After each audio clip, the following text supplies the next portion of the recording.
The point where this girl they make about Nigeria, it makes sense to my people. Make una listen to the end. Make una see reason with this girl. Wait till she talk, whether na truth or na lie. Workout. I have to make this video. I'm sorry, but I have to make this video. So, in response to the 30 days challenge going on, I want all Nigerians to take note of this, because when I thought I was crazy, but when I said it to someone, he was like, he's never thought about it this way. So I feel like I'm on to something here, and I'm just saying it for saying sake, because it is true, and I want every Nigerian to try to dissect everything I'm trying to say. So now we know that we have to start holding a few people accountable for what's going on in our country. It's high time we stopped, it's high time we start pointing fingers and holding a few people accountable, because we know that it's a few people running this country, like literally some friend group running this country. Right, so listen to this, right? I'm sorry if this may trigger anybody, maybe church members, but this is what I've noticed for years now. The former vice president of Nigeria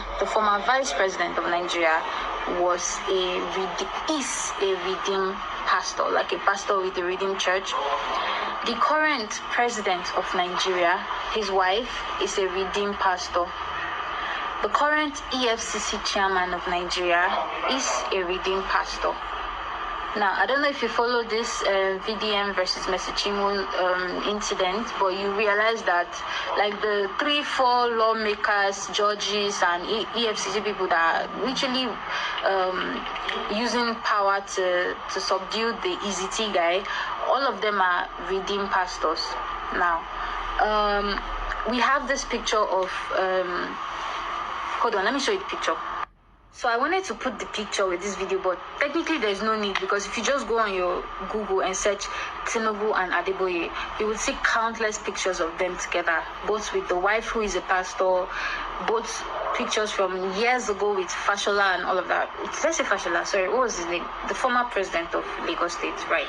Anyways, so this man, Adeboye, right, who is supposedly the head of pastor, like the most influential pastor in Nigeria, I feel like this man really shouldn't come out and say we should fast for anything, because he's literally somehow in the center of the different powers that have come and gone, and he's telling me he has no influence over them, but he has influence over us, in the sense that there's this video that was trending recently. A woman, when we were doing the End Bad Governance last year, this woman, she was hawking drinks on her head, and when they stopped her, they were interviewing her, she spoke very well.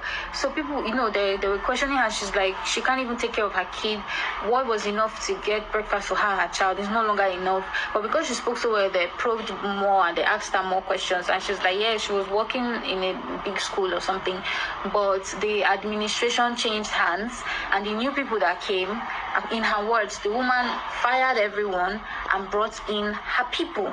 Now, when I heard that, I was like, what is her people? Is it like her tribal people or her state people? But anyways, as she kept going, she now said, yeah, like the woman is a redeemed pastor, and when she fired everyone, the replacements she brought were all like part of the redeemed church.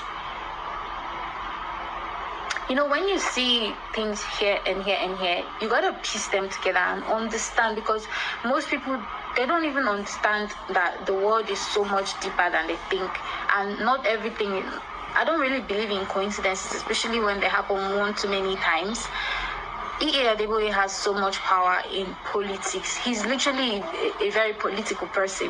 When Goodluck Jonathan was in power, he was one of the people that spearheaded the protest against Goodluck. The same Goodluck that said the USAID with the Obamas, they literally removed him from office and put in whoever they wanted. So like there were a lot of forces against Goodluck Jonathan, maybe because he wasn't doing their bidding or whatever. I'm not saying he was a good president. But during that Goodluck time, when they were allegedly Obama through USAID started bringing in Boko Haram, E.A. Adeboye led a protest against Goodluck Jonathan.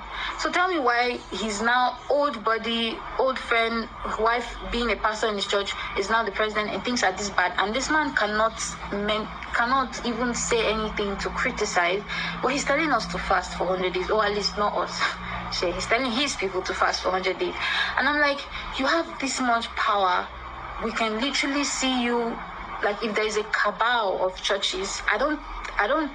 There are three people I would mention, but the first person would be this Adeboye guy, and I'm like, I see you having this much power. Like, I don't think there's any presidency that has come and gone that either they're your friends or they're pastors in your church. And remember, if you know how this whole church thing works, at the end of the day, it's the man at the top that is the god of the establishment. I'm sorry.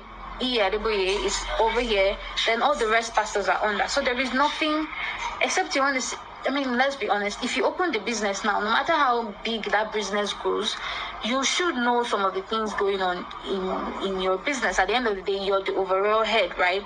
So I feel like this man knows and has control and power of so much to just be a bystander, to just act like he doesn't. Do you get, like, he always try to exclude himself and try to be neutral when, if you really look at his moves and the little things here, redeem pastors. So if you search Google right now and you search redeem pastor this, you will see, oh, redeem pastor raped a 10-year-old girl, redeem pastor killed his wife, redeem pastor slept with married. So the reason for that is because redeem is like what do they call it? You know how Mr. Biggs, there's Mr. Biggs here, Mr. Biggs here. So it's called like a franchise. They don't really vet their pastors. Allegedly, from what an ex-redeem pastor say, if you have money, they just tell you, okay, set up a church, take our logo. So that's basically like a business franchise. They don't vet the pastors. That's why today redeem pastor did this, tomorrow redeem pastors did this, because at the end of the day, it's just like a one-man's business. I will give you my logo as redeem, put it in your church, but at the end of the month, you got to bring money to the headquarters, who at the end of the day bring money to me over there.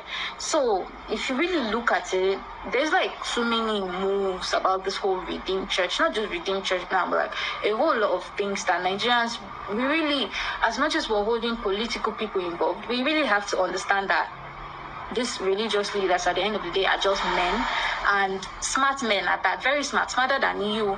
That is why some people would still bash and whatever, but if you really look at it with your inner eyes, you realize there's so many forces going on in Nigeria. It's not just political people now. There's so many people that don't want Nigeria to be better at the end of the day.